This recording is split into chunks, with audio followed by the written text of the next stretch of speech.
¿Qué Voy a tal? pasar Mucho gusto. a compartir Bien. pantalla. Ignacio, si me permitís, voy a hacer una breve presentación. El Sí. ingeniero Ignacio Povilonis es ingeniero agrónomo recibido de la Universidad de Morón.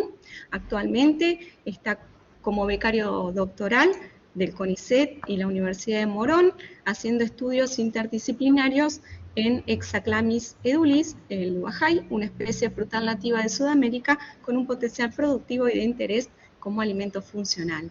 El ingeniero Povilonis, además, es docente, jefe de trabajos prácticos de la Cátedra de Fisiología Vegetal en la Universidad de Morón y además nos va a hacer su presentación en el día de hoy sobre estudios de las características florales para la valoración de Hexaclamis edulis junto con la morfología de frutos para la valoración de Hexaclamis edulis. Adelante, Ignacio, y bueno, guardamos tu presentación. Bueno, muchas gracias Alejandra por la presentación y gracias al club por la aceptación y la invitación a participar en esta sección tan importante, seguramente que todos estimamos que es entornos y ambientes sustentables. El grupo de investigación nuestro está integrado por la doctora Silvia Radiche y la doctora Miriam Arena, quienes tienen notable trayectoria en investigación en frutales nativos. Y bueno, trabajamos desde la financiación del CONICET y de la Universidad de Morón en el laboratorio de fisiología vegetal, principalmente en estas temáticas. Bueno, como bien se presentó, yo de lo que voy a hablar es de características florales y también de frutos para valorar esta especie que es Hexaclamis edulis. A ver.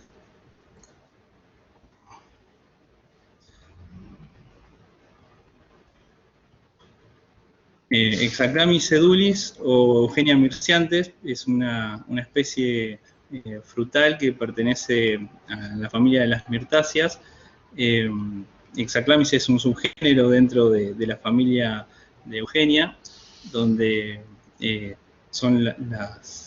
el género con más cantidad de especies dentro de las mirtáceas. Y bueno, por eso también se considera Hexaclamis edulis como un subgénero o sinónimo de Eugenia. El nombre más conocido de esta especie es el uajay, o también se lo conoce como duraznero de monte. Para los que no lo conocen, les voy a presentar brevemente la especie. Sí, es un árbol frutal nativo, es endémico de Sudamérica, se encuentra en el bosque atlántico, al sur y sudeste de Brasil, en Paraguay, en Uruguay, se lo ha citado también en Bolivia, y en Argentina se lo encuentra en las provincias de Formosa, Chaco, Santa Fe, Misiones, Corrientes, Entre Ríos, que es donde se desarrollan puntualmente estos estudios, y principalmente a los márgenes de los ríos Paraná y Uruguay.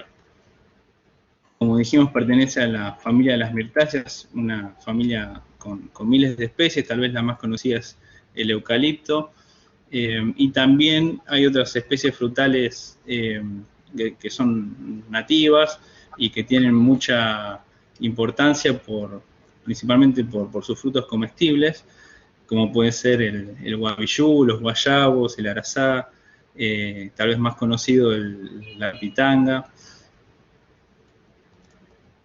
Y todos estos, incluido el uajay, son considerados frutos nutracéuticos, es decir, que tienen esta capacidad de nutrir y de actuar como un farmacéutico, es decir, que pueden prevenir enfermedades. En el caso del uajay se destaca principalmente por su concentración de fenoles y carotenos que también le otorgan capacidad antioxidante al fruto. La especie tiene una notable variabilidad fenotípica entre ambientes. Lo hemos notado por ejemplo, el fruto generalmente tiene una forma globosa, pero hemos encontrado algunos individuos con piriformes, ¿sí? Y sin duda la especie es una alternativa de cultivo para los productores de la zona, por las características que mencionamos y también por otros usos como producto forestal no maderable. Puntualmente, el objetivo es observar la variabilidad de las características de órganos reproductivos para la posterior diferenciación entre genotipos y poblaciones.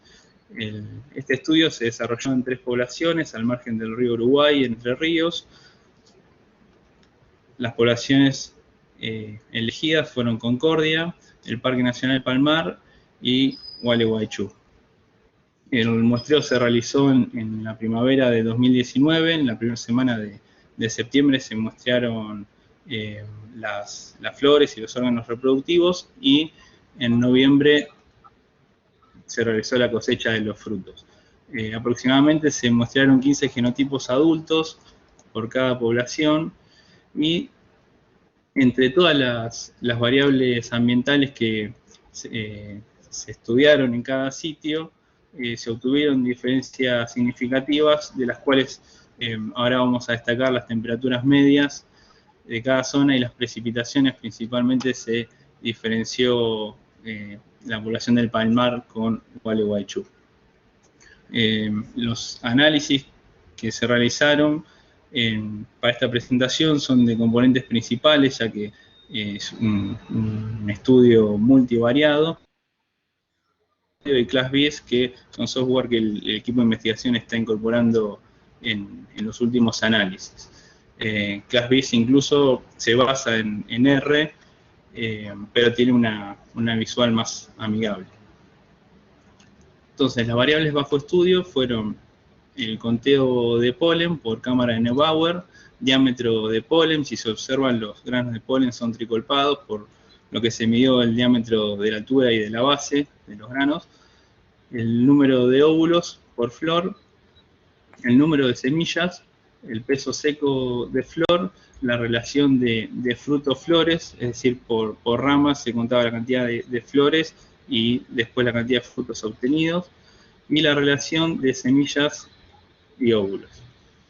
Bajando los resultados de PSA obtenidos, se obtuvieron entre las 2 componentes principales más del 50% de la variación, pero se observa que algunas variables se correlacionan o explican la misma parte de la variabilidad de esas componentes principales. Por lo tanto, teniendo en cuenta esto y la ortogonalidad con respecto a los componentes principales, se quitaron aquellas variables que explican menos esa variabilidad, y se obtuvo un componente principal más limpio y que también explica más variación por cada componente principal. Vemos cómo principalmente se relacionan las variables de número de óvulos, relación de frutos, flores, diámetro de altura de los granos de polen, peso seco de flor, y la componente principal 2 se explica principalmente por el ratio de semillas-óvulos y el número de semillas. A este mismo análisis se le introduce la posición o la ubicación de cada ejemplar, y esto nos permite diferenciar cómo algunos individuos presentan características reproductivas más favorables, y esto a nosotros nos sirve para desarrollar otros tipos de estudios, como por ejemplo en los regímenes de polinización, o también para diferenciar los ejemplares para otro tipo de estudio, como puede ser mejoramiento. En cuanto a los resultados obtenidos por la visual de ClassBiz, vemos cómo se agrupan las elipses. Cada elipse explica una población. Esto, a diferencia del análisis que mostrábamos recién, se incluye la variable categórica de cada población, y vemos cómo las elipses se superponen. Por lo tanto, se entiende que cada población no está explicando totalmente la variación, sino que también es más explicada por cada individuo. Y esto se condice con otros análisis, otros estudios anidados que hicimos univariados, y vemos que la mayor variabilidad se presenta dentro de cada individuo y no entre poblaciones. Pero sin embargo puede observarse cómo este grupo de individuos del palmar se agrupan, y acá en el heatmap o en el mapa de calor también se ve esta agrupación, y bueno, eso puede correlacionarse con el cuadro que vimos al principio de mayor temperaturas medias o también de mayor disponibilidad de agua por mayores precipitaciones. Pasando a la segunda parte del estudio, que tiene que ver con las características morfológicas de los frutos. El objetivo puntualmente aquí es evaluar la variabilidad de las características de los frutos también entre genotipos y poblaciones. Las variables que se utilizaron fueron el peso fresco del fruto, el diámetro ecuatorial y diámetro polar medido con calibre, resistencia a la penetración medido con penetrómetro de pistón, fenoles medidos por Follin-Chigoldov, peso seco de fruto, índice de madurez, que lo desarrollamos nosotros muestreando individuos y generando una variable cuantitativa para poder introducirlo en el análisis de componente de varianzas, el número de semillas y el peso seco de semillas. Y por último también se midió la actividad antioxidante por dppH para 4 concentraciones de extracto de fruta. Este fue el primer análisis de componente obtenido, los primeros resultados. Al igual que en el caso anterior, vemos cómo hay variables que explican la misma porción de variación de cada componente principal.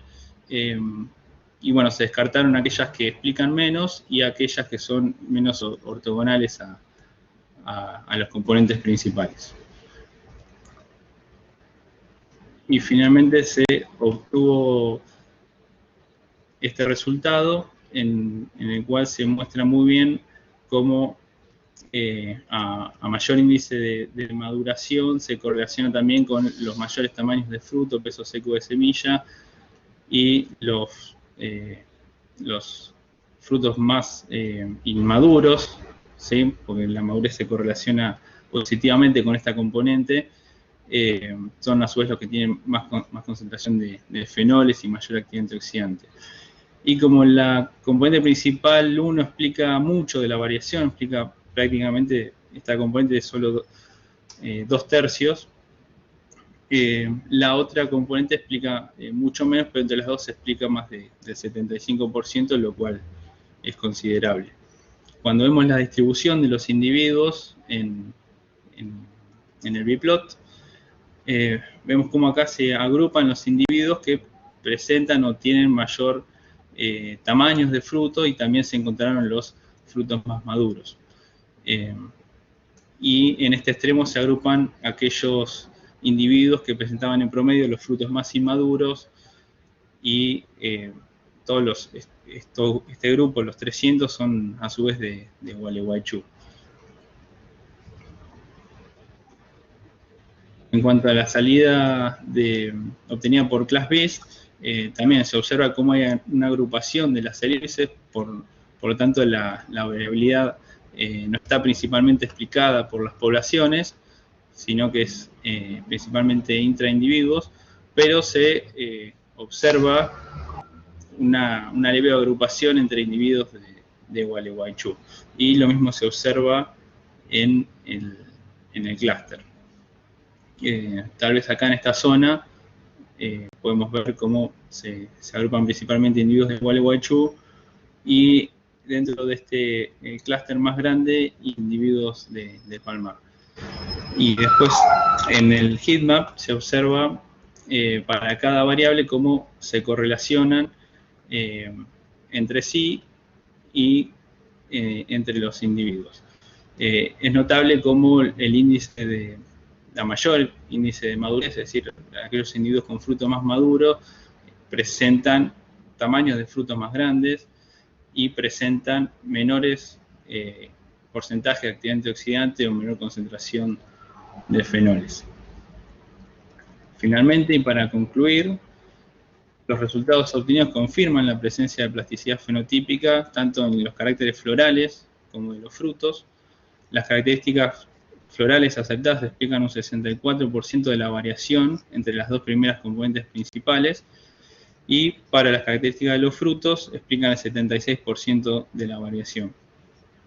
Finalmente, concluimos que analizar los componentes principales entre años podría aislar el error experimental provocado por el ambiente. Esta conclusión un poco a modo de hipótesis, y porque también es parte del proyecto continuar con los estudios, repetir la campaña este año y el año que viene, como para poder aislar ese error experimental debido al ambiente y poder tener una comparación más estricta entre las poblaciones y los individuos.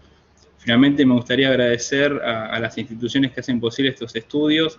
En Concordia, el INTA Concordia, la Administración de Parques Nacionales y la Intendencia del Parque Nacional del Palmar, y finalmente la Reserva El Potrero de San Lorenzo en Gualeguaychú, que siempre nos recibe. Así que muchas gracias por la atención.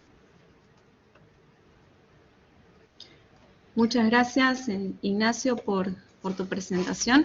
Un trabajo verdaderamente muy interesante.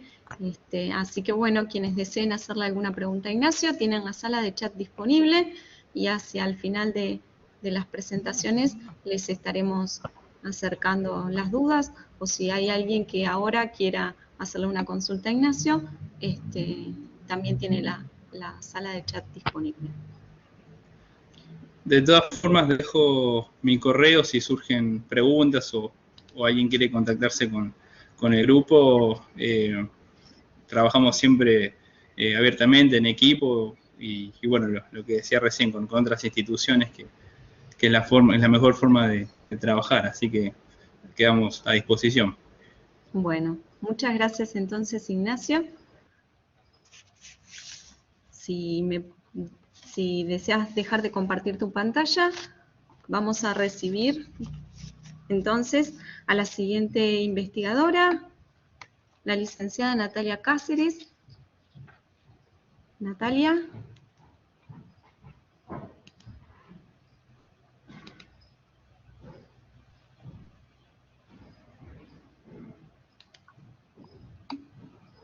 Hola. Hola Natalia. Buenos días. Buenos días, ¿cómo estás? Bien. Bien. Natalia, hago una breve presentación. Sí, para compartir tu pantalla. Para compartir tu pantalla. Sí. Perfecto. Bien. Muchísimas gracias. Ahí está. Bienvenida, Natalia. Les presento entonces a Natalia. ¿Nos escuchás bien, Natalia? Ahí está. Sí, no veo la presentación. ¿De dónde comparto? Perdón. Tenés al costadito, en el margen inferior derecho, a donde está la sala de chat, Sí. Acá. Hay un recuadro con una flecha que dice compartir contenido. No lo puedo.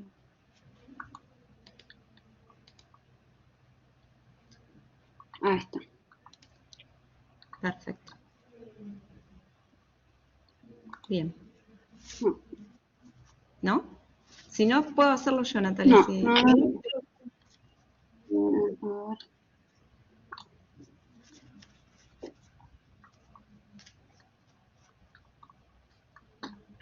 Perdón. No, por favor. Compartir pantalla, acá está. Bueno, ahora sí. Bueno, buenos días. Muchas gracias. Ahí está. Bien. Igualmente, Natalia, no estamos viendo tu presentación. Fíjate, a ver, que lo hayas hecho correctamente, pero mientras tanto, ahí está. Ahí está, perfecto. Mientras tanto, entonces voy a presentarles a la licenciada. Sí, perfecto. A la licenciada Natalia Cáceres, es licenciada en Gestión Ambiental por la Universidad Blas Pascal de Córdoba. Además, es técnica universitaria en Jardinería y Floricultura por la Facultad de Ciencias Agropecuarias de la Universidad Nacional de Córdoba. Actualmente está cursando los estudios doctorales a través de una beca del CONICET y la Universidad Nacional de Rosario en la temática de evaluación y selección de germoplasma nativo y o naturalizado para las cubiertas naturales de bajo mantenimiento como un avance en los aportes de servicios ecosistémicos para el desarrollo de ciudades resilientes. Además, ha participado de varios cursos de posgrado y su lugar de trabajo actual es el Laboratorio de Recursos Genéticos y Sustentabilidad Bioclimática en el Instituto de Investigaciones en Recursos Naturales y Sustentabilidad José Sánchez Labrador, en la Universidad Católica de Córdoba. Si eso está correcto, Natalia, te invitamos entonces a hacernos tu presentación sobre el desempeño de microcosmos biodiversos para cubiertas vegetales extensivas en el semiárido de Argentina. Adelante, Natalia. Bueno,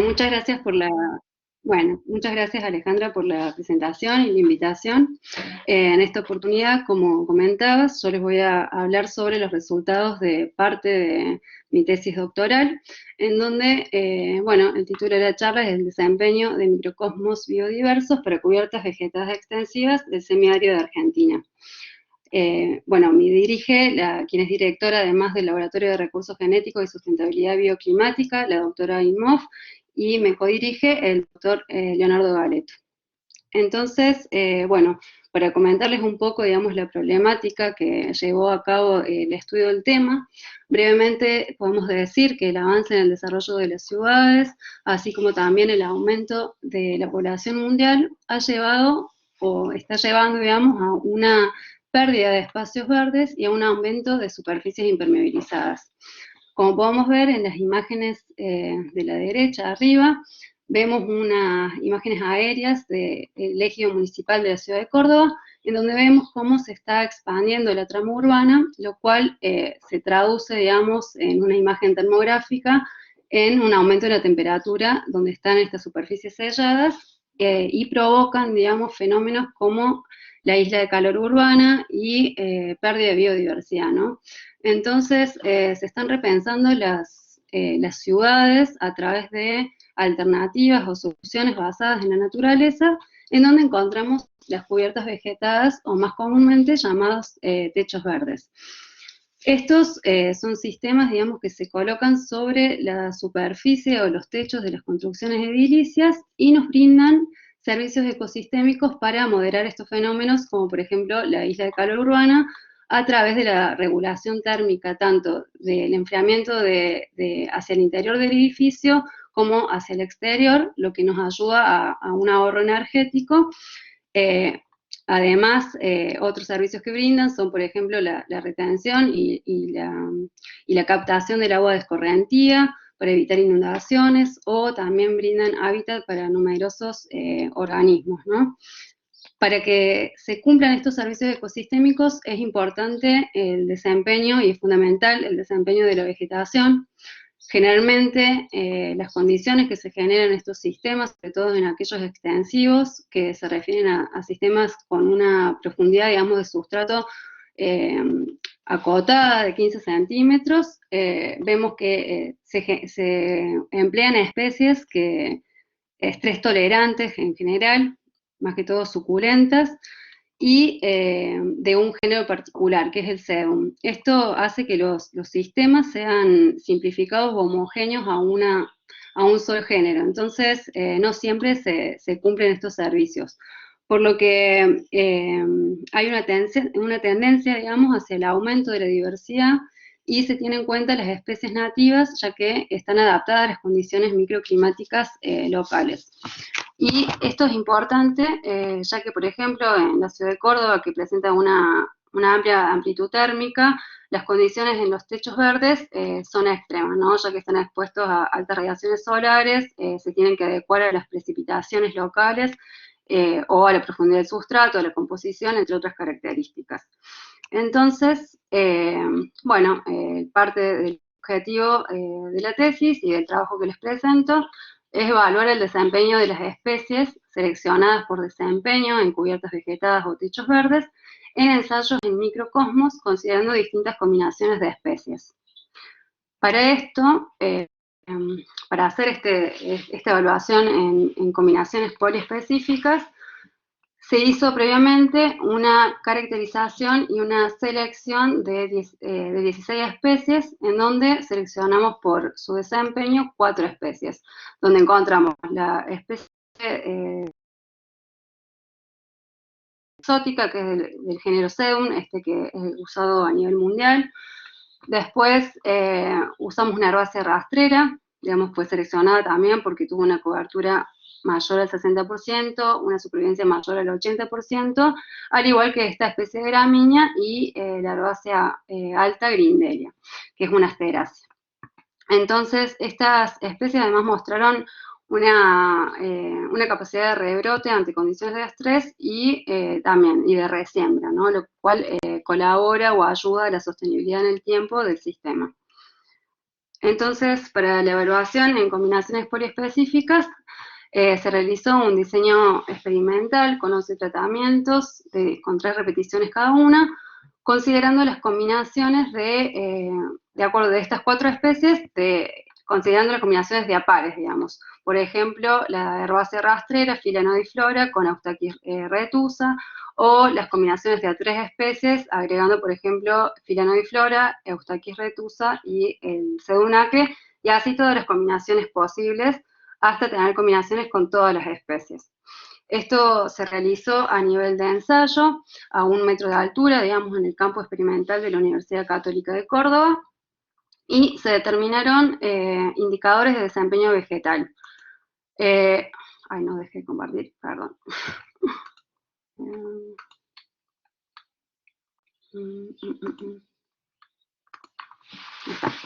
Se determinaron indicadores de desempeño vegetal, en donde, bueno, medimos la cobertura media mensual a través de un análisis digital para determinar las curvas de dinámica de cobertura, Natalia, así como también se determinó la supervivencia, como el número de sí.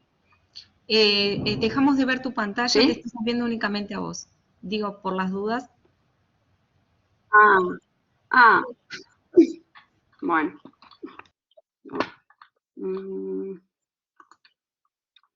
¿Cómo haré? A ver. ¿Ahora? Sí.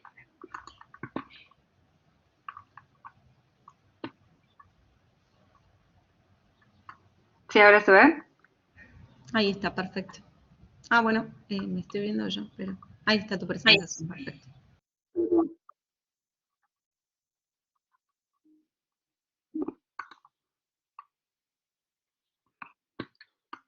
Bueno, ahí estamos.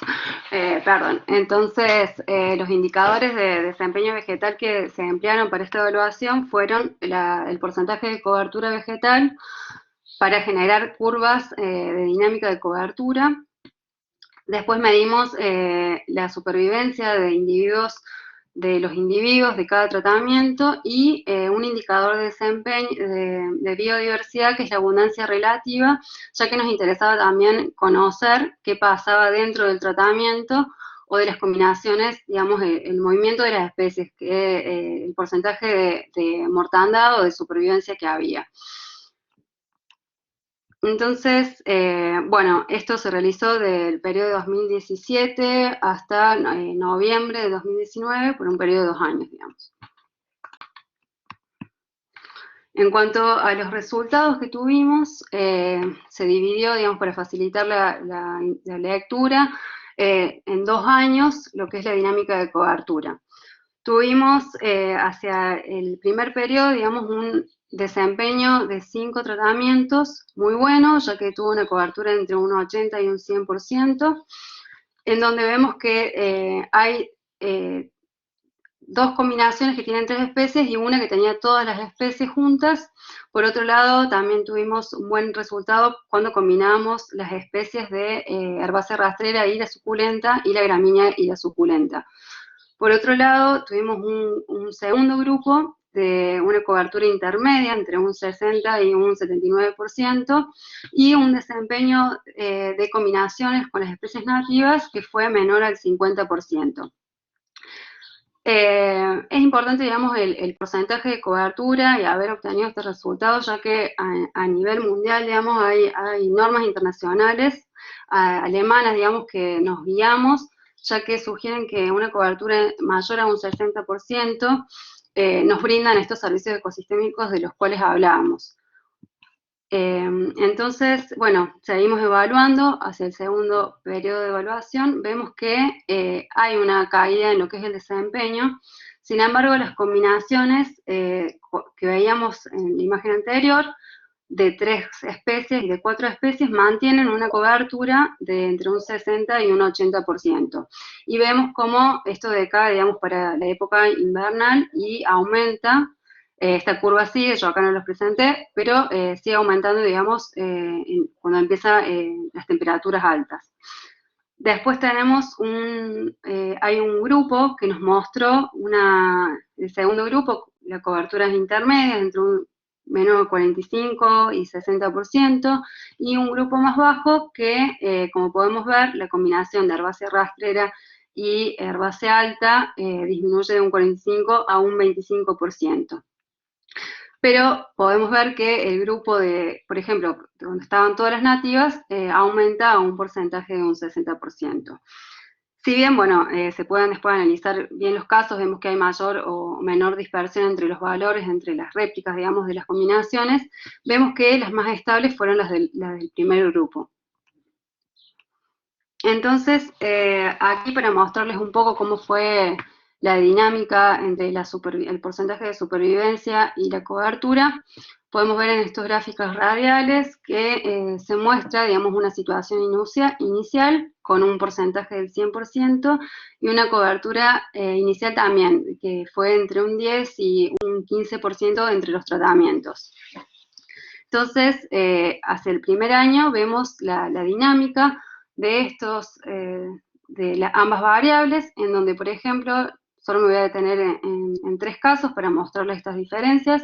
Vemos el caso de la herbácea rastrera con la gramínea y la suculenta, que de un año a otro su supervivencia se mantiene casi constante, y el porcentaje de cobertura llega al segundo año a un 60%.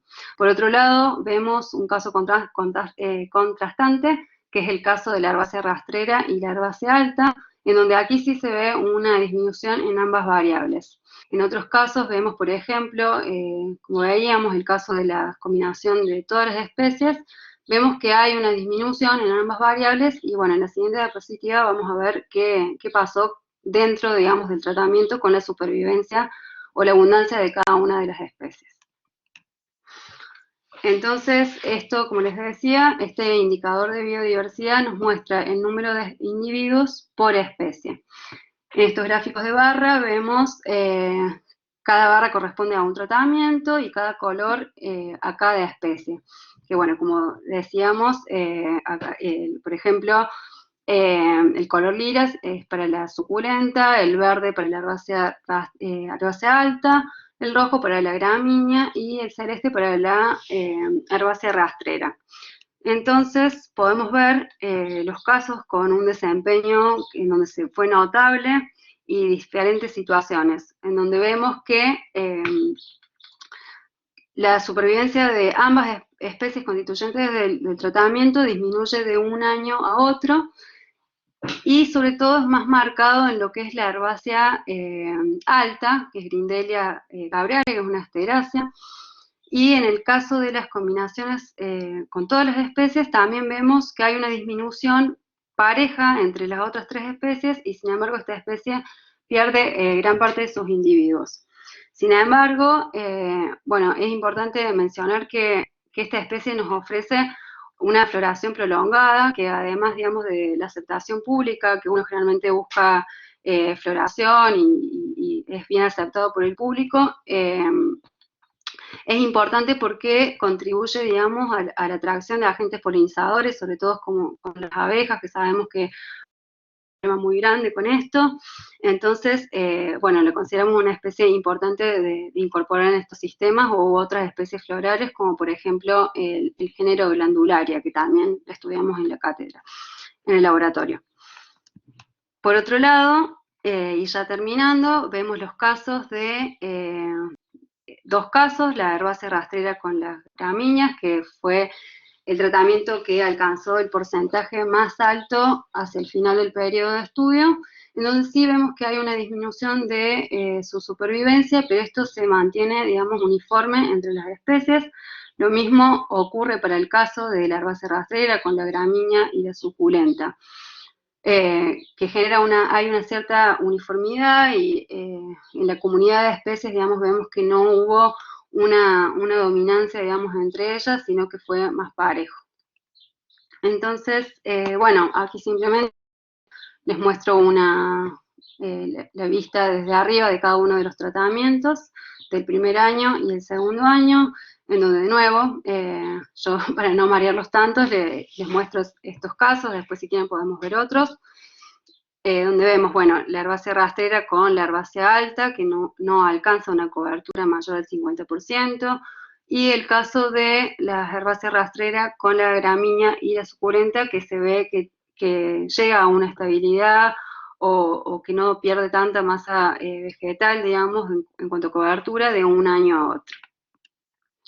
Entonces, bueno, las conclusiones que llegamos es que las variables empleadas, tanto para la evaluación el monocultivo como para la selección de desempeño en combinaciones, resultan ser herramientas óptimas para la selección de especies para cubiertas vegetadas.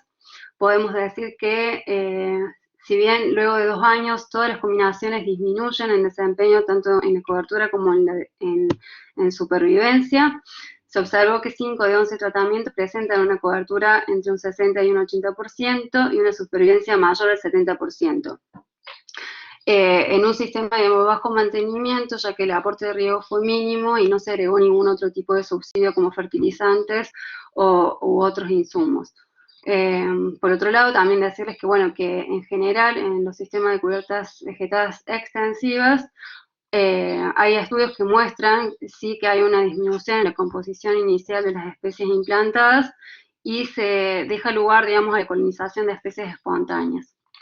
Por otro lado, también desde el laboratorio recomendamos el uso de más de 2 especies de distintas formas de vida, como por ejemplo suculentas y gramíneas, ya que brindan una mayor estabilidad interespecífica y resiliencia a lo largo del tiempo, ¿no? Que esto va a tener un impacto positivo en los servicios ecosistémicos que nos brindan. Bueno, eso es todo. Muchas gracias.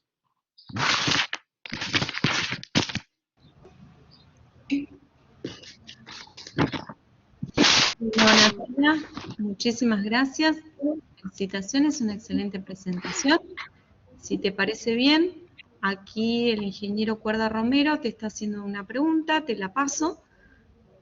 Él consulta a qué se refiere con bajo mantenimiento, si se puede realizar por personal no calificado.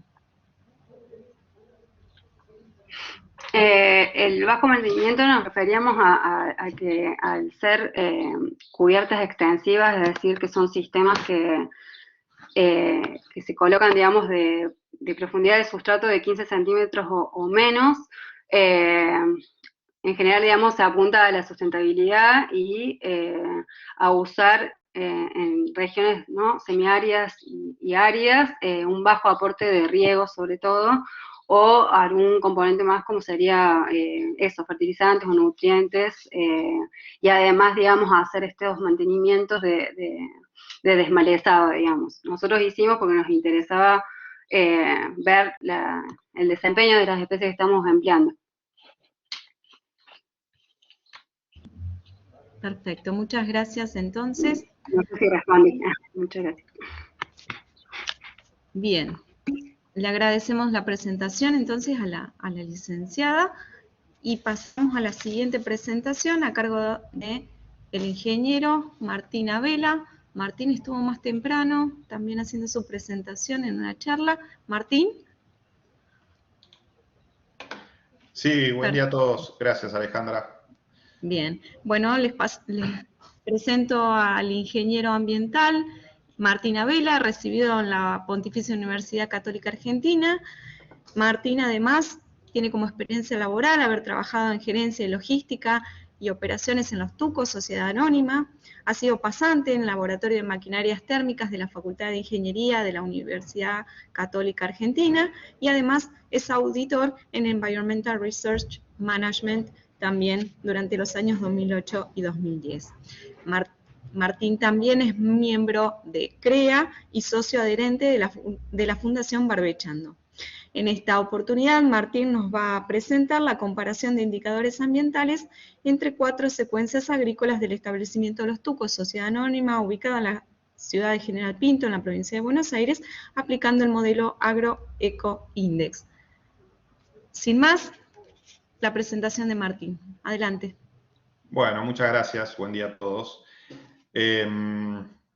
Bueno, el trabajo final que vengo a resumir en esta presentación fue presentado en la carrera de Ingeniería Ambiental.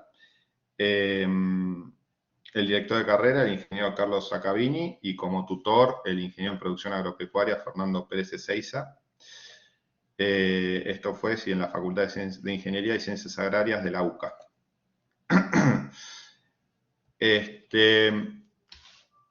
En la empresa familiar en donde trabajo veníamos haciendo, bueno, es una empresa familiar de explotación 100% agrícola en campo propio y campo alquilado.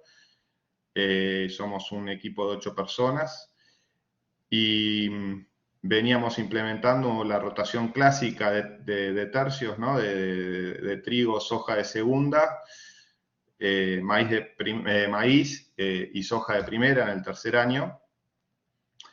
Y a partir de hace 5 o 6 años atrás empezamos a implementar una intensificación en las rotaciones, incluyendo cultivos de servicio e incluyendo mayor porcentaje de dobles cultivos, particularmente aprovechando el maíz pisingallo y el trigo soja en la rotación. Estas son las rotaciones que empezamos a trabajar hace 4 o 5 años atrás, donde vemos trigo, soja de segunda, maíz, y en el tercer año un cultivo de servicio y una soja de primera, generalmente de centeno, como cultivo de servicio, y también una rotación en donde empezamos a probar un trigo, soja de segunda, maíz pisingallo en el segundo año, y volvemos a repetir la secuencia con un trigo, soja de segunda en el tercer año. Teníamos la inquietud, nosotros entendíamos que pasar a estas rotaciones más intensificadas en relación a esta rotación clásica de tercios implicaba un mejoramiento en el desempeño ambiental. Esa fue la hipótesis del trabajo final. Y necesitaba algún modelo para ponderarlo, para cuantificarlo. Y ahí dimos con el modelo del Agro-Eco-Index, que es un modelo desarrollado justamente para evaluar el desempeño ambiental de establecimientos rurales en general en la Argentina, en la Pampa húmeda. Los autores son investigadores del INTA, del CONICET y de la Universidad Nacional de La Pampa, entre ellos Vigriso, Federico Frank y otros. El modelo está basado en Excel, lo cual me representó una gran ventaja para mí porque me permitía, yo al conocer bien el sistema, el Excel, me permitía profundizar bien en las fórmulas utilizadas, en las ecuaciones, en los parámetros utilizados, en las constantes. Eventualmente, si lo creía necesario, probar de cambiar algún parámetro específico e incluso agregar información en caso de ser necesario. Una gran fuente de información en la base de datos del modelo incluye los fitosanitarios utilizados y en forma posterior a que fue lanzado este modelo, por supuesto han ido surgiendo fitosanitarios nuevos que no estaban incluidos en la base de datos, por lo tanto me permitió actualizar la información. Tengan en cuenta que este modelo está desarrollado para actividades agropecuarias, ganaderas y forestales, pero bueno, en el alcance del presente trabajo se utilizó el módulo de la parte agropecuaria, digamos.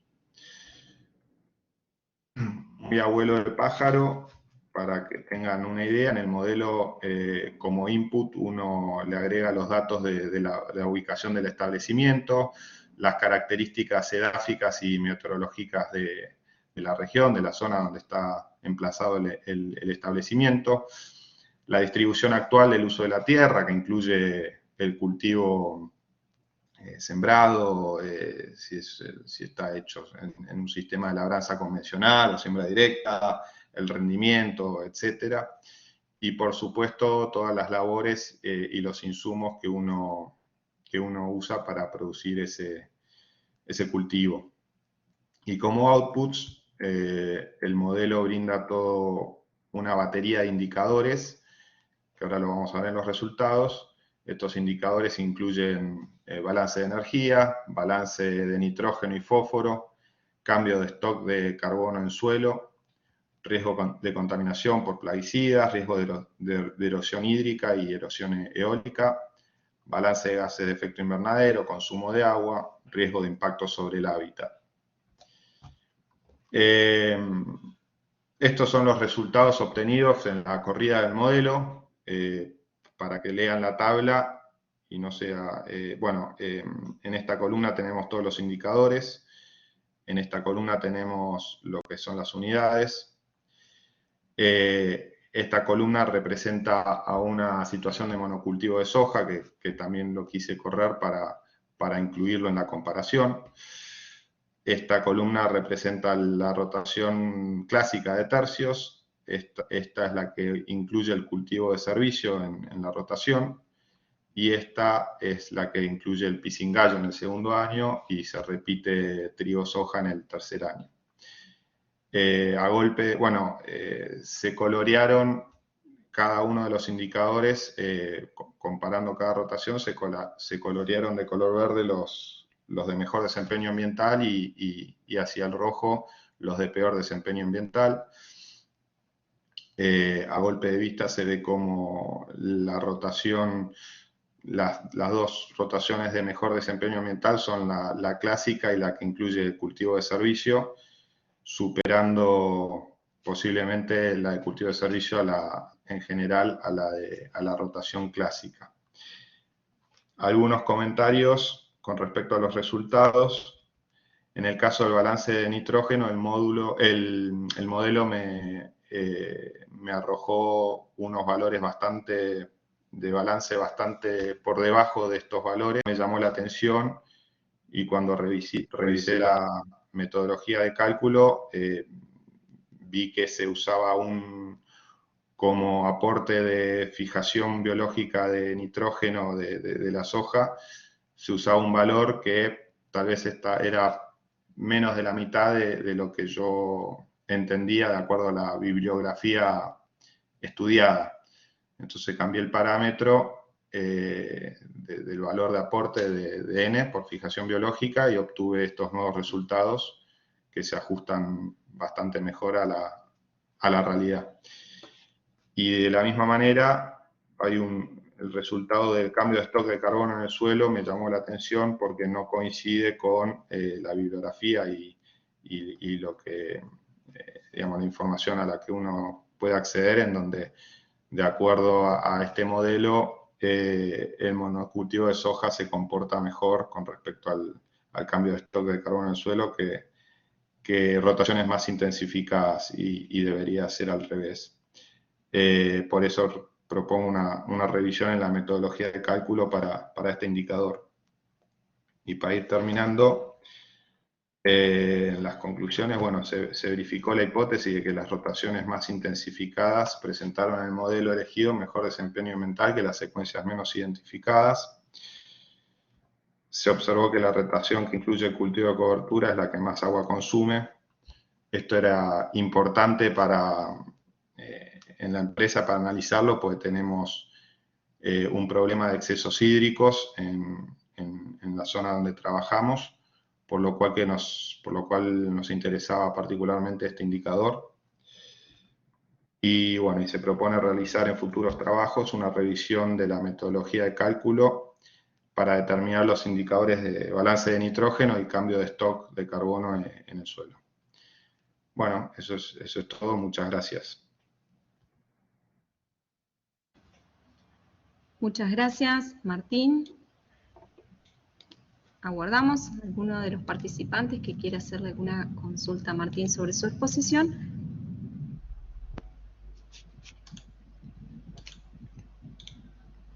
De no haber preguntas, entonces te agradecemos mucho la participación, Martín.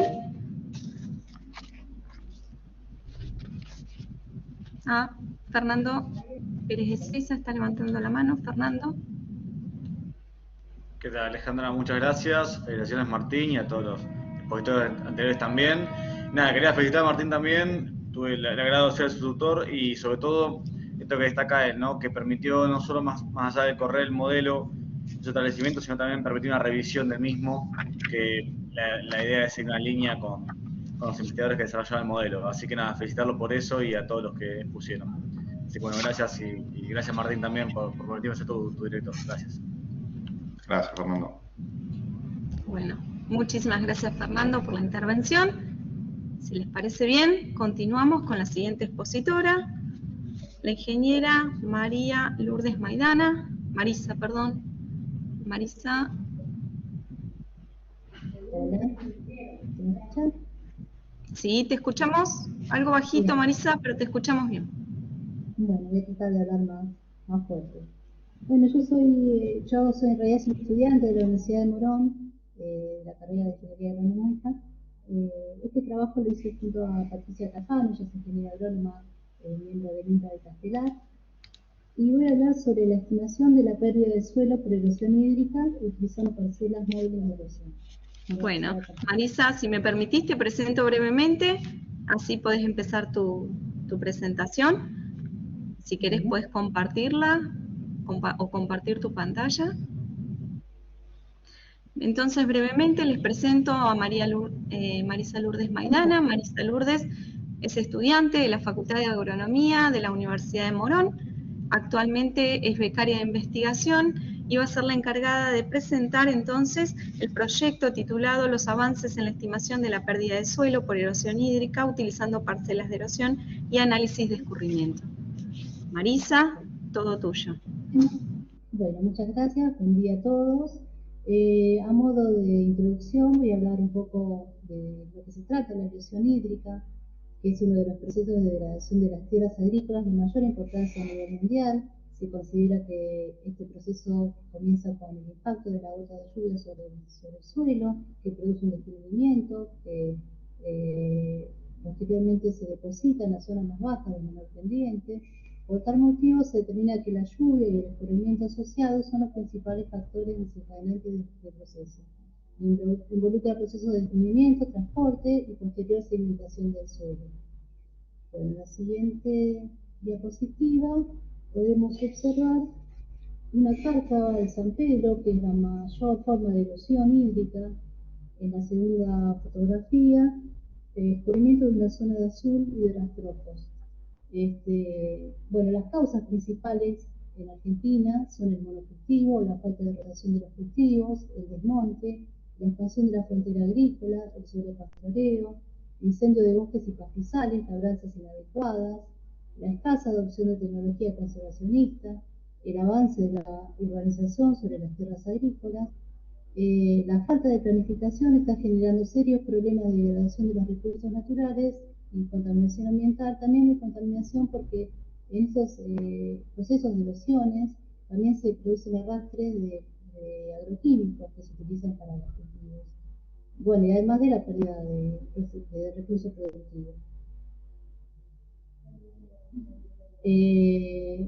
Se hace una estimación teórica que para ello se utiliza la ecuación universal de pérdida de suelo, UCLE. Ahí vemos los valores que representan esta fórmula y dos fotografías del mapa de la Argentina, en la que en la más grande se ve la erosión hídrica actual que está sufriendo en la República Argentina, en la segunda la erosión hídrica potencial. Este estudio, que se realizó en el INTA en el año 2018, estima que en Argentina hay 72 millones de hectáreas afectadas por erosión hídrica en diferentes niveles de afectación, ¿no es cierto?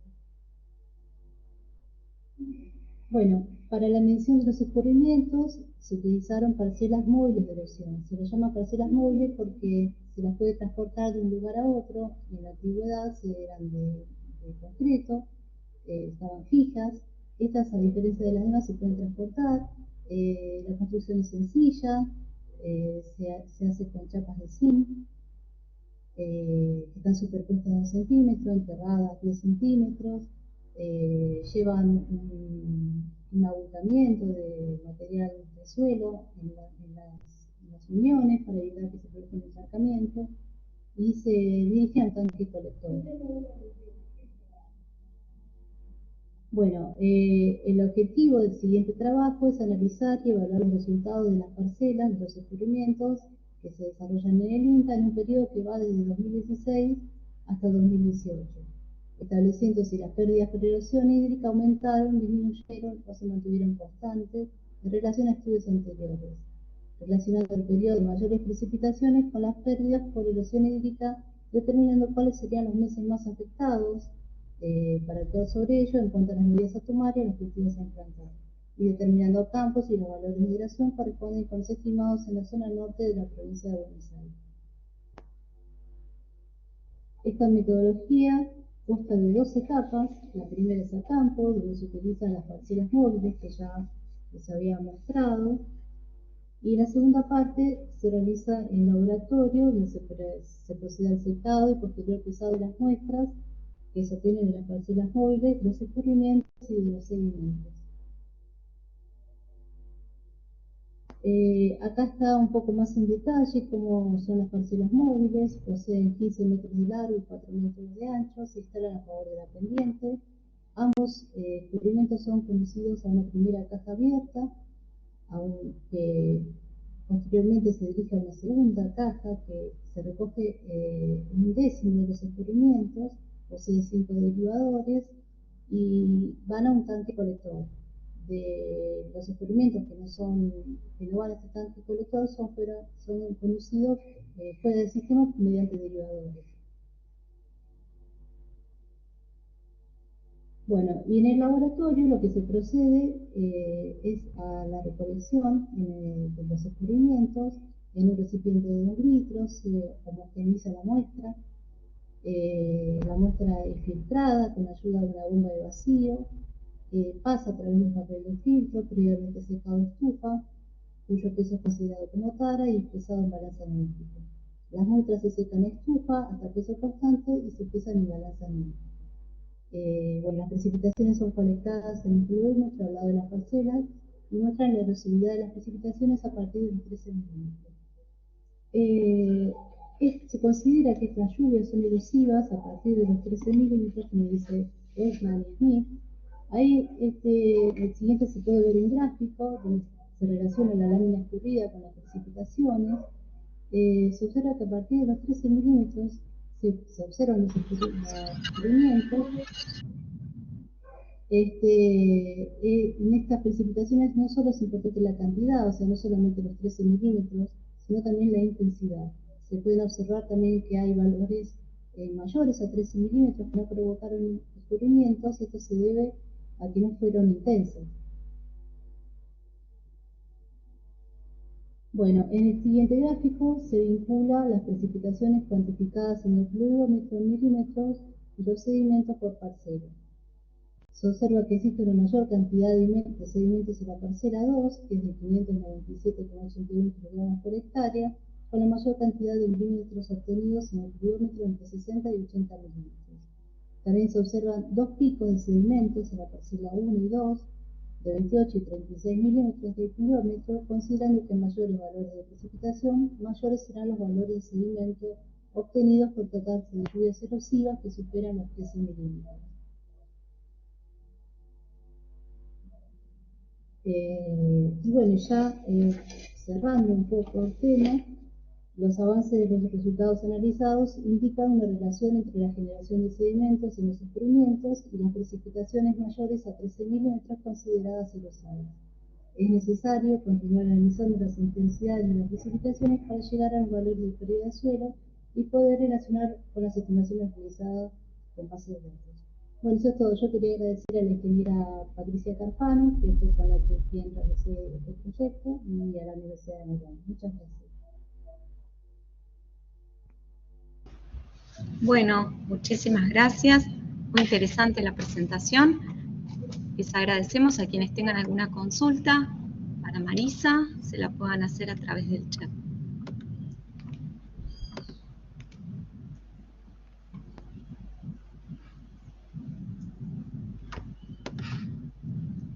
Muy bien. Le agradecemos entonces las consideraciones a Marisa.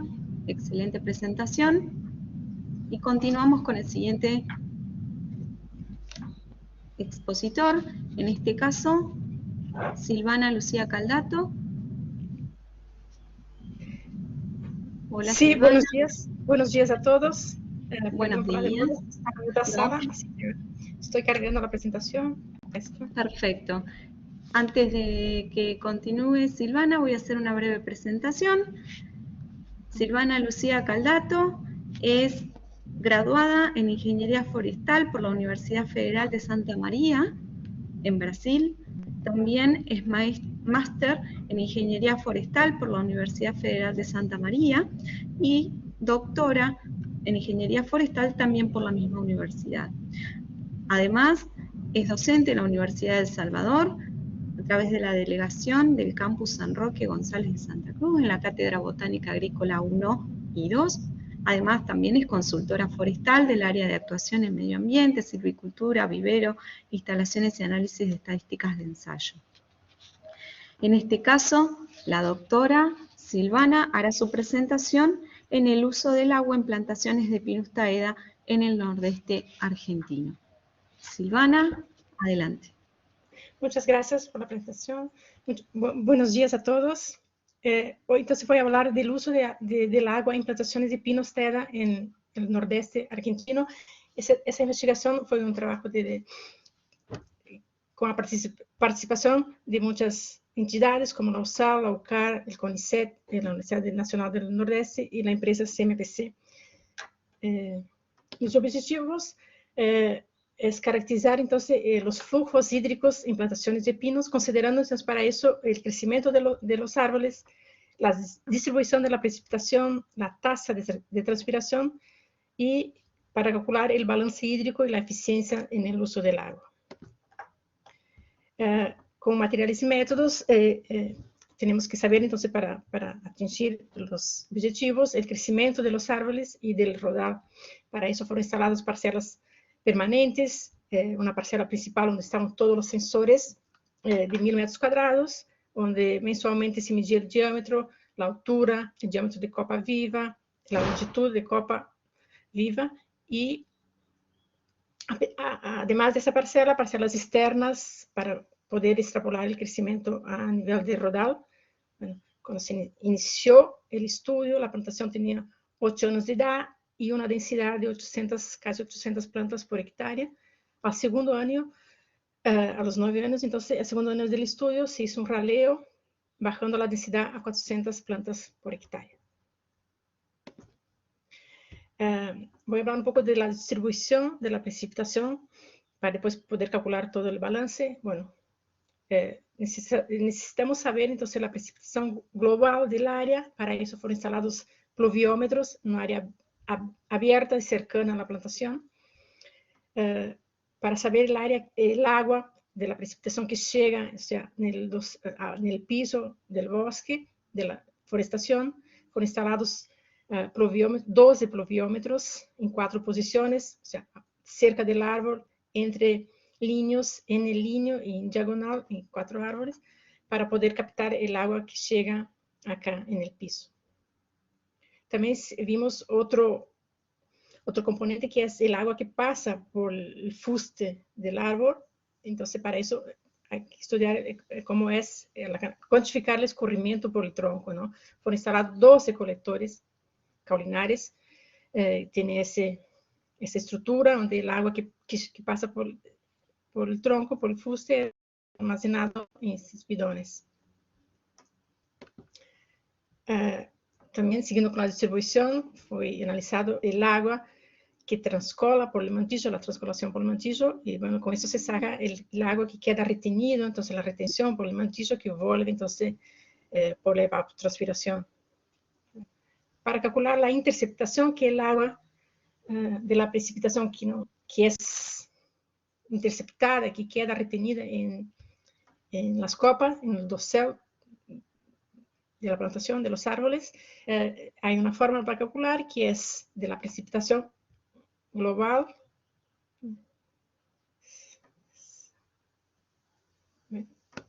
¿Se me cortó la presentación?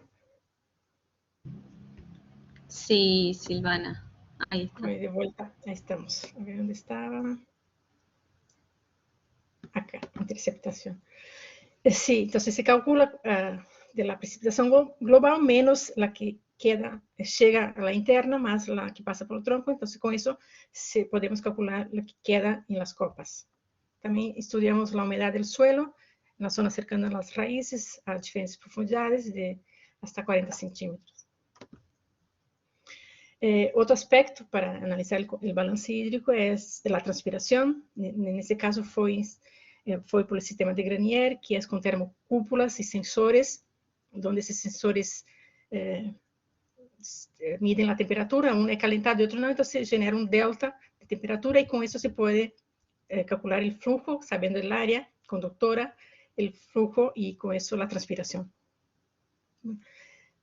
Esses dados foram a cada 15 minutos com data logger, 2 anos de estudo, mais de 90.000 registros. Esse é um exemplo de um mês de dados, como é esse delta de temperatura, não? Quando é assim, muito homogêneo, significa que os dados estão bem, porque às vezes é muito problema no campo, muitos problemas de energia, não estavam com baterias, então isso significa que estão tomando bem os dados, não? É um indicador.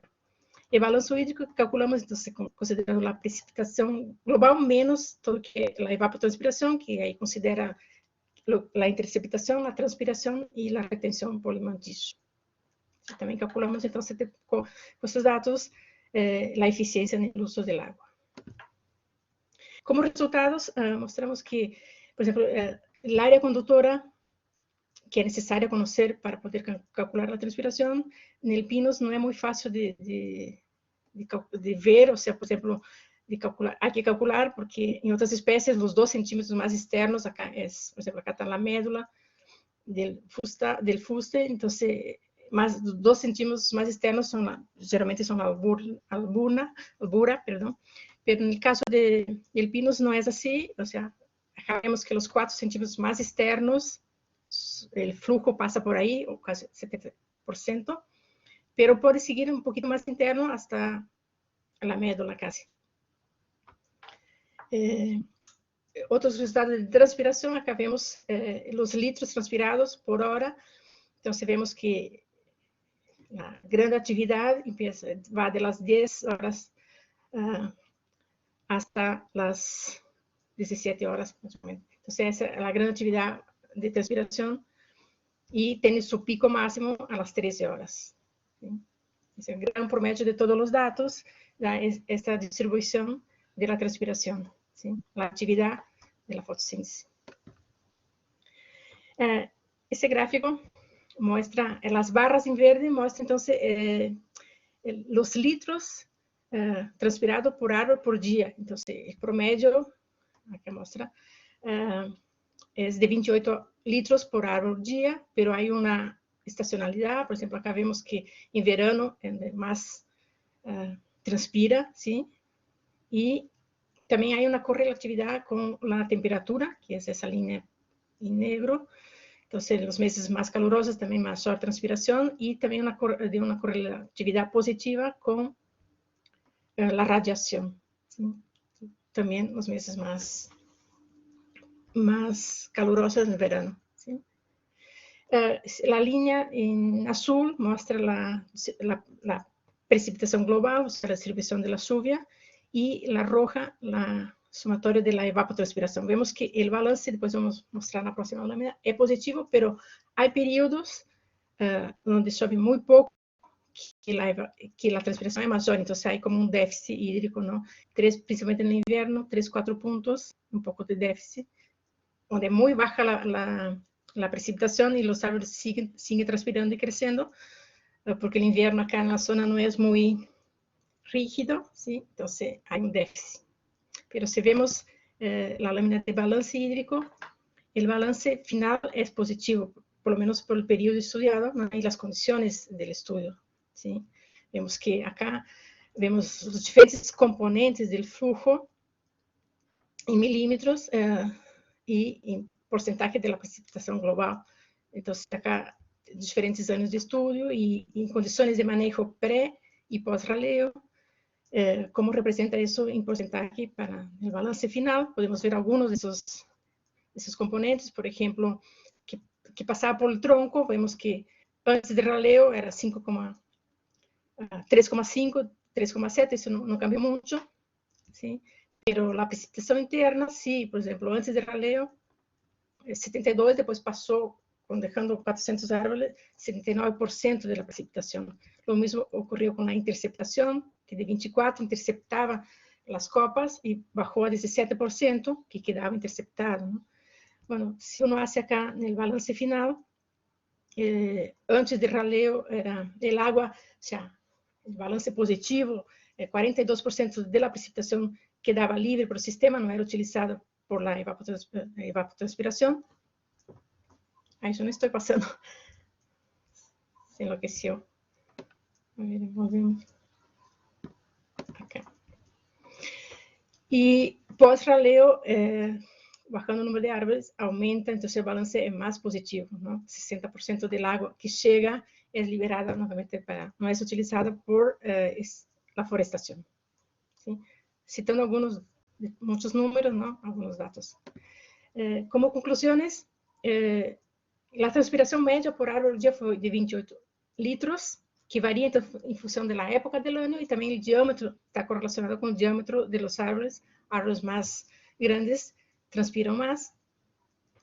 En esa forestación de pinos teda, el balance fue positivo, ¿sí? Pero es influenciado entonces por la distribución de la precipitación y por el manejo que se da a la vegetación, ¿sí?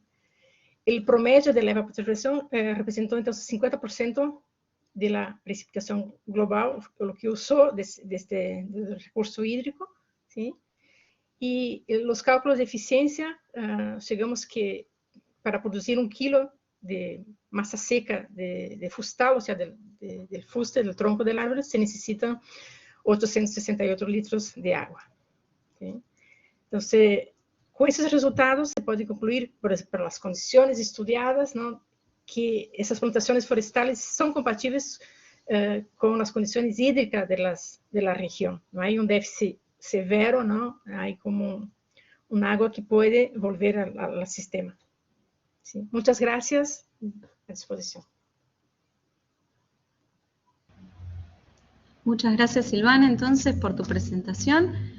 Estamos pendientes de la sala de chat ante cualquier pregunta para la doctora Silvana Caldato.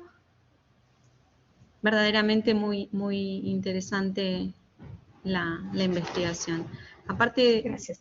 Perdón, Silvana, aparte de las conclusiones respecto de tu trabajo en Pinus taeda, ¿han hecho la experiencia en algunos otros cultivos forestales, en algunas otras especies?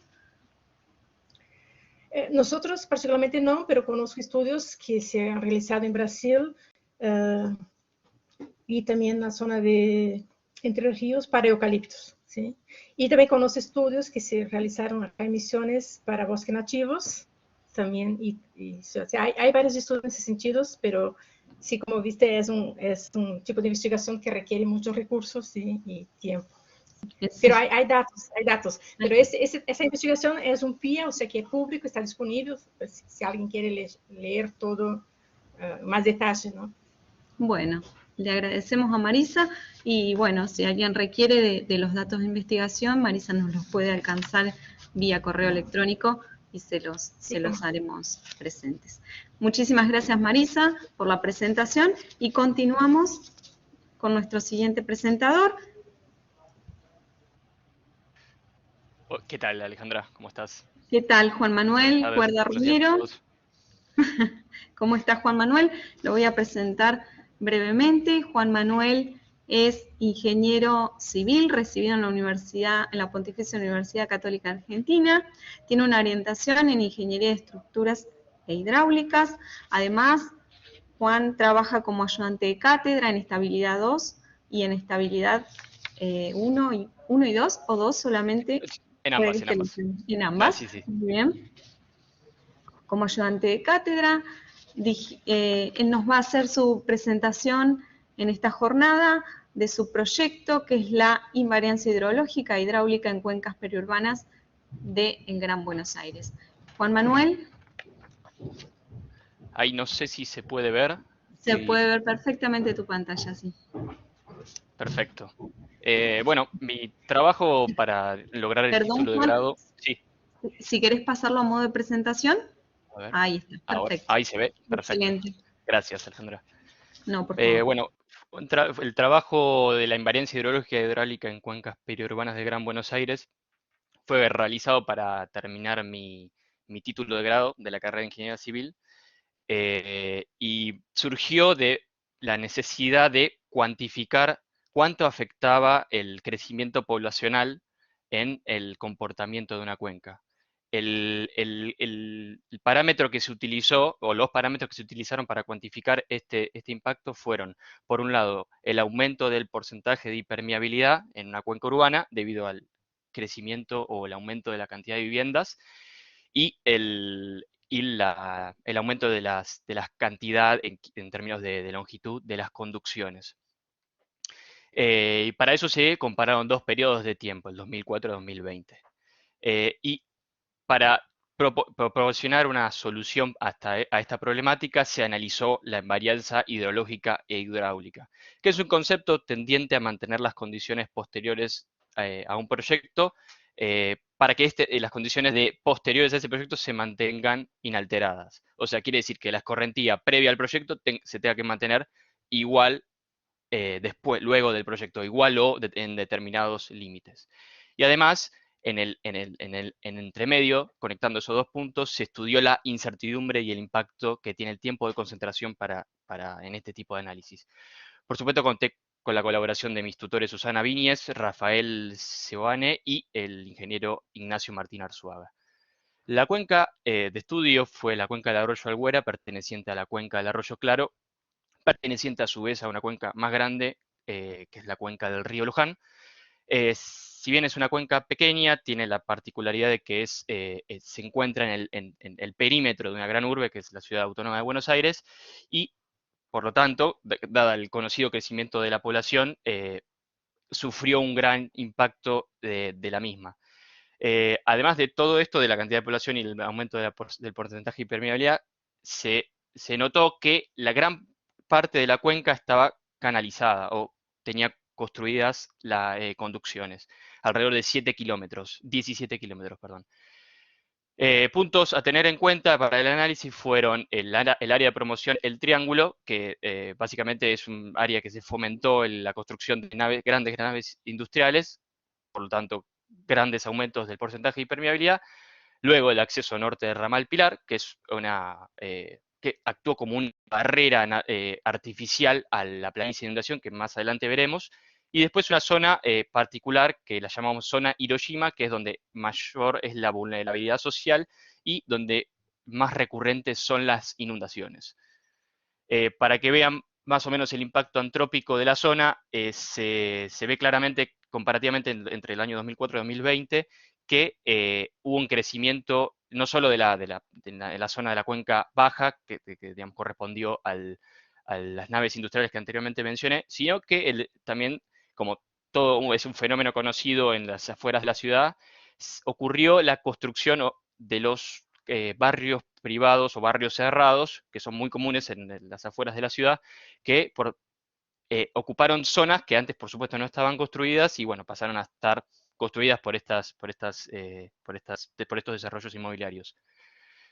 El tiempo de concentración, bueno, ¿por qué es importante este parámetro y por qué se dio especial foco al analizar este parámetro? Porque el parámetro es un parámetro utilizado para determinar la duración de la tormenta crítica. La tormenta crítica, como a todos los ingenieros nos interesa, es un parámetro de diseño o de análisis. Nosotros paramos en una situación crítica o el peor caso, como para analizar o proyectar una obra o una solución. El tiempo de concentración para los que no lo saben, es el tiempo que tarda una gota de agua en viajar desde el punto hidrológicamente más alejado hacia la cuenca, hacia la salida de la cuenca. Y para cuantificar el impacto de este parámetro, se propusieron 4 escenarios de distintas conducciones para poder ver cómo iba variando el tiempo de concentración si se suponían secciones de canales, de conducciones distintas o coeficientes de rugosidad distintos. Se utilizó el método de la velocidad para cuantificar este valor porque es el que más asemeja al comportamiento que tiene la escorrentía directa a lo largo de la cuenca. Principalmente, la escorrentía viaja principalmente por las conducciones. El modelo fue un modelo espacialmente distribuido utilizando una licencia estudiantil de la empresa PC Swim Professional 2D, que permite una interacción entre elementos de una dimensión y 2 dimensiones. Lo de una dimensión son las conducciones, o sea, las cañerías o los canales. De 2 dimensiones son las que nos permiten modelar la planicie de inundación. Es como si fuese una malla que describe la topología de la zona. Y a través de las ecuaciones de continuidad o de San Benán, se establece cómo es el camino de esa planicie de inundación. Por supuesto, este modelo fue calibrado utilizando noticias de zonas donde recurrentemente ocurren inundaciones, un periodo de recurrencia de aproximadamente 5 años, para que el modelo arroje planicies de inundaciones similares a esas noticias conocidas. Ahí está, los resultados. Bueno, como era de esperarse, el porcentaje de escorrentía o el aumento de escorrentía directa se vio claramente modificado. Digamos, para un periodo de recurrencia de 10 años se observó un promedio de 23% de aumento con respecto a ambos periodos de tiempo, y lo propio ocurre para una recurrencia de 100 años. No hubo mucha sorpresa en este dato, pero sí la hubo en términos de la dependencia del caudal máximo con el tiempo de concentración. Observamos que utilizando tormentas de tipo Chicago, se observa que los caudales máximos aumentaban en función del aumento del tiempo de concentración, o sea, en otras palabras, a mayor tiempo de concentración, mayores caudales máximos. Después, otra observación que nos permitió ver que nos dio el programa, observamos que los tiempos de viaje se veían disminuidos de alrededor de 10 minutos para el primer caso, pero si, digamos, para cuantificar cómo era el impacto que tenía las conducciones en la velocidad de viaje, se propuso qué pasaba si en el canal principal se cambiaba de una rugosidad de 0,05 a 0,018, ¿cuánto modificaba el tiempo de viaje? Bueno, se vio que el tiempo de viaje se disminuía al 36% del caso inicial, que es el de 0,05, lo cual quiere decir que aguas abajo la velocidad de viaje sería, digamos, la escorrentía directa aparecería mucho antes. Luego, como digamos, asociado al aumento de la escorrentía directa, también se ve un aumento de la planicie de inundación, asociado obviamente a mayor escorrentía directa. Se ve un aumento claro para ambos periodos de tiempo, pero no se ve un mismo comportamiento para los tiempos de concentración de 1,2 y 1,65. ¿Por qué pasa esto? Porque también observamos, para nuestra sorpresa, que el acceso ramal norte estaba actuando como si fuese actúa efectivamente como una barrera artificial para esta planicie de inundación, evitando que la planicie de inundación se esparza en superficie y, digamos, dirigiendo el agua hacia el arroyo claro, que es eso que se ve a la izquierda. Otro impacto antrópico, se observó otro impacto antrópico. Bueno, para plantear la invariancia y la invarianza digamos, en la zona, se utilizó la zona Hiroshima que anteriormente mencioné, y se analizó la planicie de inundación para los periodos 2020 y 2004. Entonces, lo que se hizo, se planteó un reservorio aguas arriba para restituir la planicie de inundación a las del 2004. Se observó que, como todo el estudio que realizamos indicaba, esta obra de la construcción de un reservorio dependía del tiempo de concentración. O sea, a medida que el tiempo de concentración aumentaba, repito, para una tormenta de tipo Chicago, se observaban volúmenes mayores, o sea que necesitamos más volumen para para una consideración de periodo de tiempo de concentración mayor. Entonces esto habla de la importancia de evaluar correctamente este valor, el valor del tiempo de concentración. Conclusiones. Bueno, se observó claramente un aumento del caudal directo para el periodo 2020 y también se pudieron cuantificar el impacto antrópico que tiene en la zona y, bueno, obviamente también la influencia que tiene la elevada construcción de canales o conducciones en una cuenca. Luego, el tiempo de concentración, se observó obviamente el aumento que menciono, el aumento del caudal pico y el aumento de las planicies de inundación para un aumento del periodo para un aumento del tiempo de concentración. Y bueno, después, básicamente, en términos de lo que es la invariancia hidrológica, es un concepto que se debería, digamos, propagar aún más y por la facilidad que tiene de aplicación, porque básicamente uno compara condiciones antecedentes con las condiciones futuras y se retrotrae las condiciones futuras potenciales a las existentes. Entonces es muy fácil de aplicar y está bueno porque se cuantifican los efectos que tiene tu obra en términos digamos, de la respuesta de la cuenca. Bueno, ya.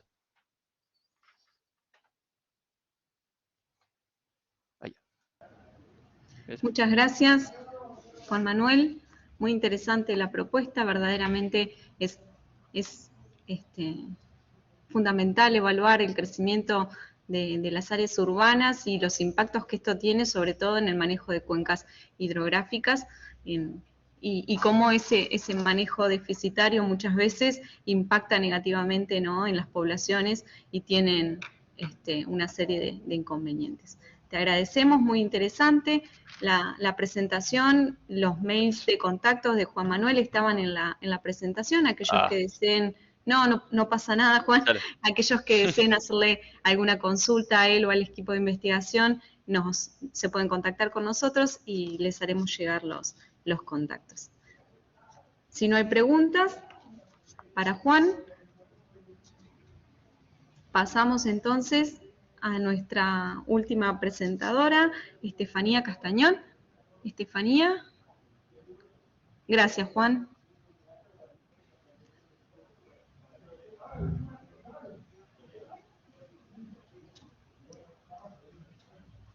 Estefanía, ¿nos escuchas bien? Sí, ¿ustedes me escuchan? Perfectamente. Y ver, no me ven, ¿verdad? No te vemos, Estefanía. Puede ser un problema de conexión. Sí. Está intermedia, no es muy buena ni muy mala, pero estás ahí intermedia. Quizá si deseas mantener la cámara apagada, pero presentando tu pantalla, podría mejorar un poquito el tema de conectividad. Bueno, perfecto. Bueno, buen día a todos. Voy a pasar a compartir. Perfecto. La voy a presentar brevemente, Estefanía. Estefanía Castañón es ingeniera agrimensora por la Universidad Juan Agustín Maza. Además, Estefanía está diplomada en geotecnologías también por la Universidad Juan Agustín Maza. Lleva actualmente adelante su formación como investigadora desde el año 2013.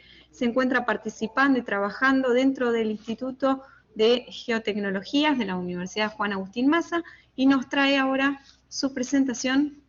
Estefanía. Ahí estamos. Perfecto. Avisen. Perfecto. Sí, ya. ¿La ven? No a tu pantalla.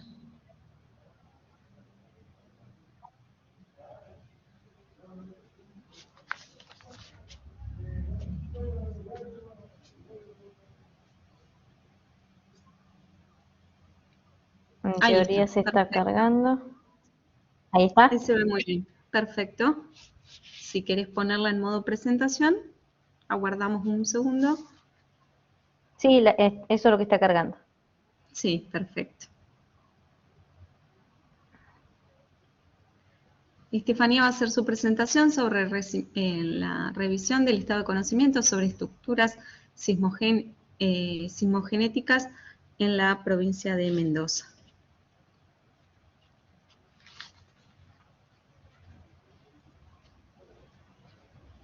Ahí está cargando, perfecto. Bien, el título, como lo dijo Alejandra recién, este proyecto es un proyecto que tiene un convenio en conjunto con el municipio de la ciudad de Mendoza, por eso ahí se ve la foto donde nuestro rector firma el convenio con el intendente de la ciudad. Y paso a darles una introducción. ¿Me escuchan? Perfecto, Estefanía. Ah, bien, porque yo no escuchaba. Espérenme que se me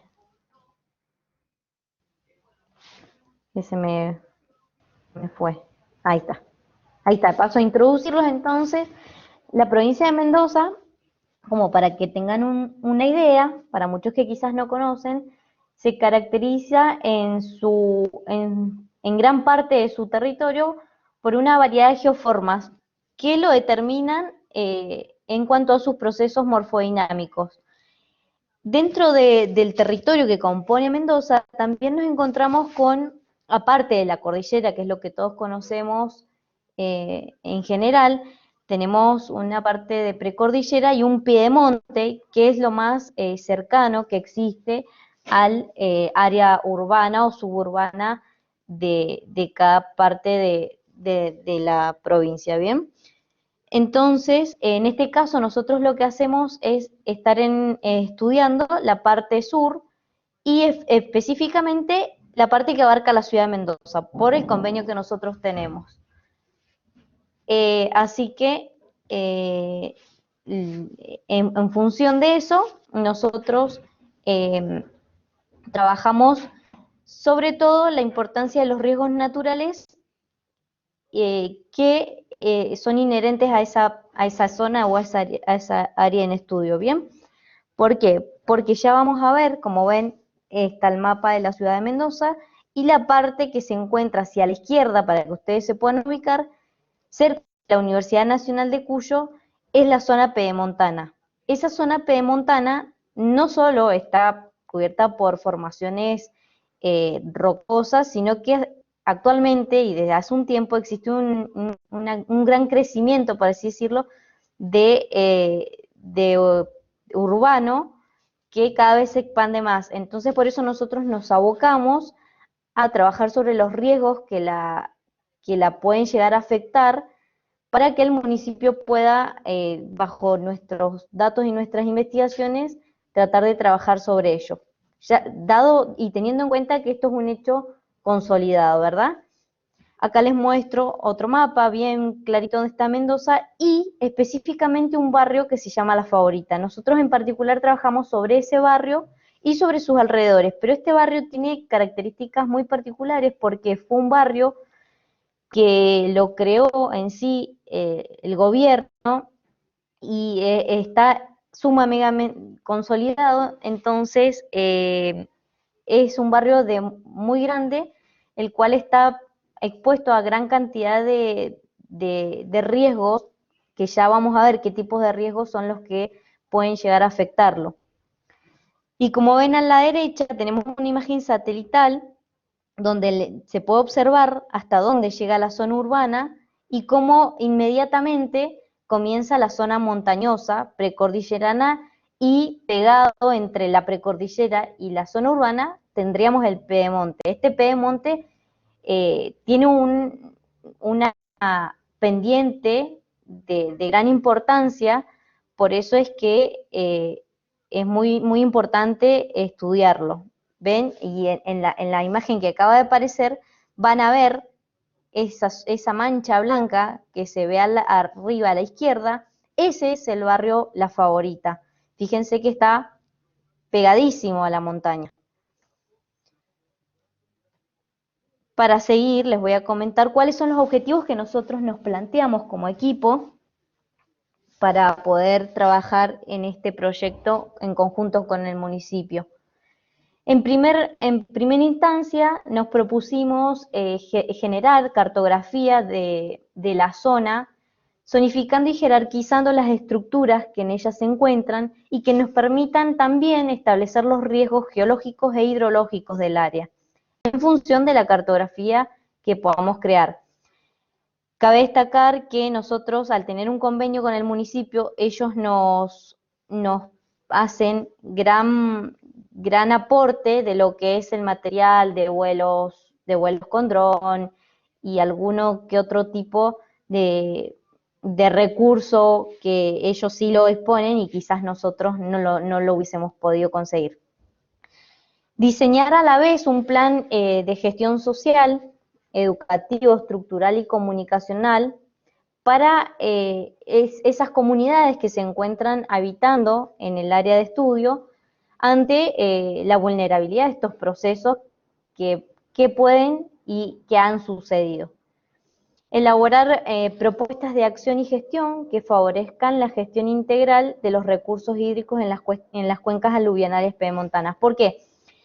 Porque es un área que está muy expuesta y donde no existen, si bien existen algunas represas o algunos tipos de obras que permiten mitigar quizás el efecto de un aluvión de gran violencia, no son del todo suficientes para la actualidad, que el crecimiento es cada vez mayor y a mayor tiempo, digamos, cada vez más rápido.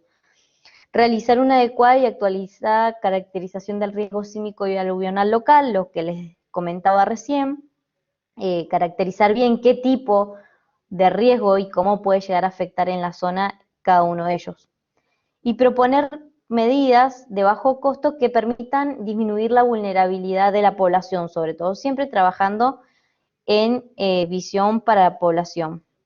Realizar planes de contingencia adecuados, que eso es lo más importante, que por más que nosotros logremos llegar con la investigación a esos planes, los que van a poder ejecutarlos y van a tener el alcance a la comunidad es el municipio en este caso. Y efectuar planes de comunicación ambientales focalizados en estudios, en estos casos en los barrios identificados como de alta vulnerabilidad. Es decir, tratar de desarrollar distintos tipos de encuentros, de charlas con la gente que vive ahí, para que sea y tome conciencia de cómo actuar y cómo poder, en caso de que tuviesen algún tipo de evento de riesgo, que ellos sepan cómo actuar en esa situación.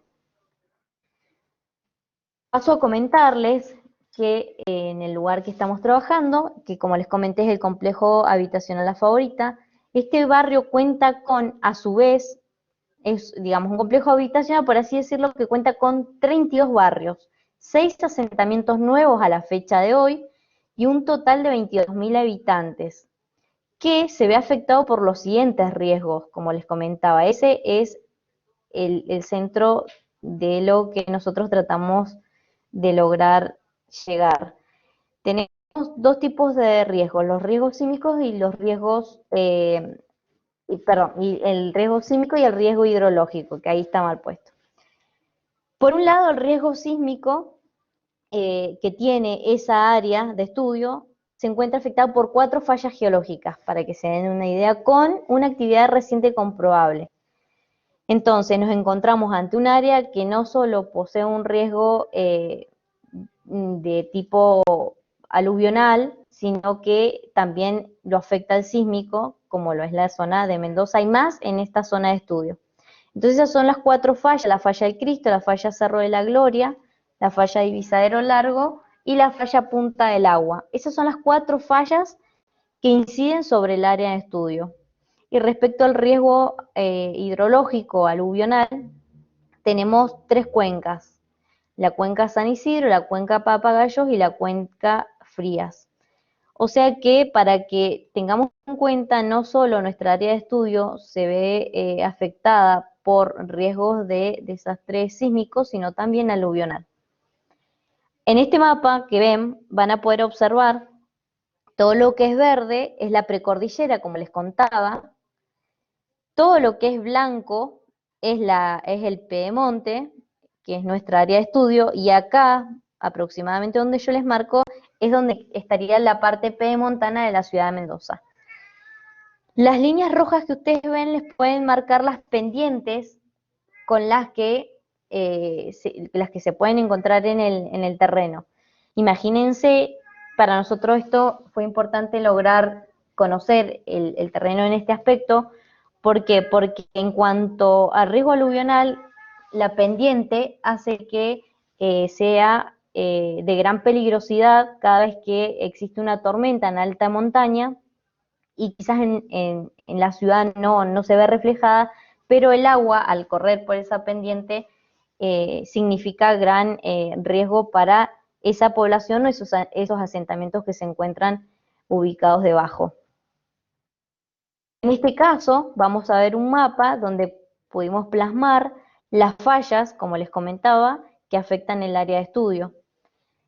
Entonces, para que ustedes se den una idea y lo ven claramente, toda esta zona que se ve en un verde clarito es toda zona urbana. Lo que se ve bien notorio como montaña ya es la precordillera, y lo que se ve como una mancha gris es la precordillera. Nuestra zona de estudio está donde se ve el cuadrado, el rectángulo que lo remarca. Entonces podemos ver que está claramente afectado por una zona sísmica que lo hace a su vez aún más vulnerable. En cuanto a los resultados que esperamos, todavía no es un proyecto terminado, es un proyecto que termina en abril del próximo año. Nosotros prevemos con esta investigación encontrar una relación directa entre las dinámicas urbanas contemporáneas y la configuración de un escenario caracterizado por la consolidación de la fragmentación espacial y exposición diferencial de riesgos naturales. ¿Esto por qué? Porque notamos que existe un avance desordenado de la urbanización en lugares quizás inapropiados. Entonces, dado que este es un hecho ya consolidado, lo que buscamos es que en caso de algún desastre natural, el deterioro ya sea el problema con el que se encuentre la gente pueda ser mitigado para no tener grandes pérdidas. A grandes rasgos, lo que más buscamos es disminuir el impacto de estos riesgos sobre la sociedad. Que esta gente sea comunicada, que existan medios de comunicación y gestión ambiental para que el municipio pueda llevarlas a cabo, pueda realizar las obras de mitigación correspondientes, siempre que sea para mitigar todos estos desastres que puedan llegar a ocasionarse en caso de un sismo o un terremoto o un gran aluvión, donde se van a ver claramente muy afectados. Y les mostraba ahí algunas de las terrazas que existen dentro de la zona para que vean cómo están muy expuestos estos centros urbanos en caso de cualquier tipo de riesgo. Y a la izquierda hay una foto donde se puede observar el complejo habitacional, que como verán es bastante grande. Así que eso es todo, les agradezco mucho por su atención y muchísimas gracias. Bueno, Estefanía, muchísimas gracias por tu presentación, verdaderamente muy interesante. Estaremos pendientes de los próximos resultados que puedan aparecer en base a este proyecto, y agradecerte que hayas podido estar con nosotros hoy en esta jornada compartiéndolo. Muchas gracias. No, por favor. Bueno, si nadie tiene alguna pregunta para Silvana.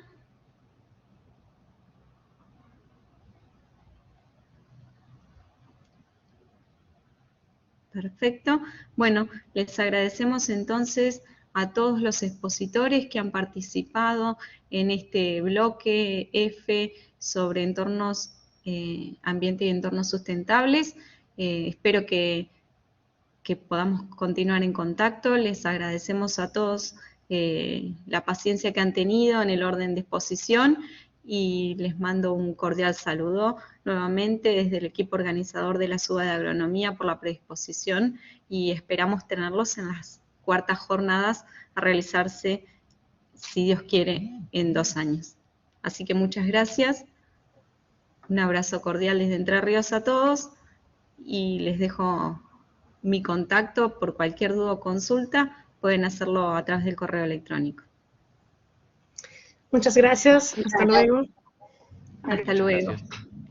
Hasta luego. Muchas gracias. Adiós. Muchas gracias, hasta luego.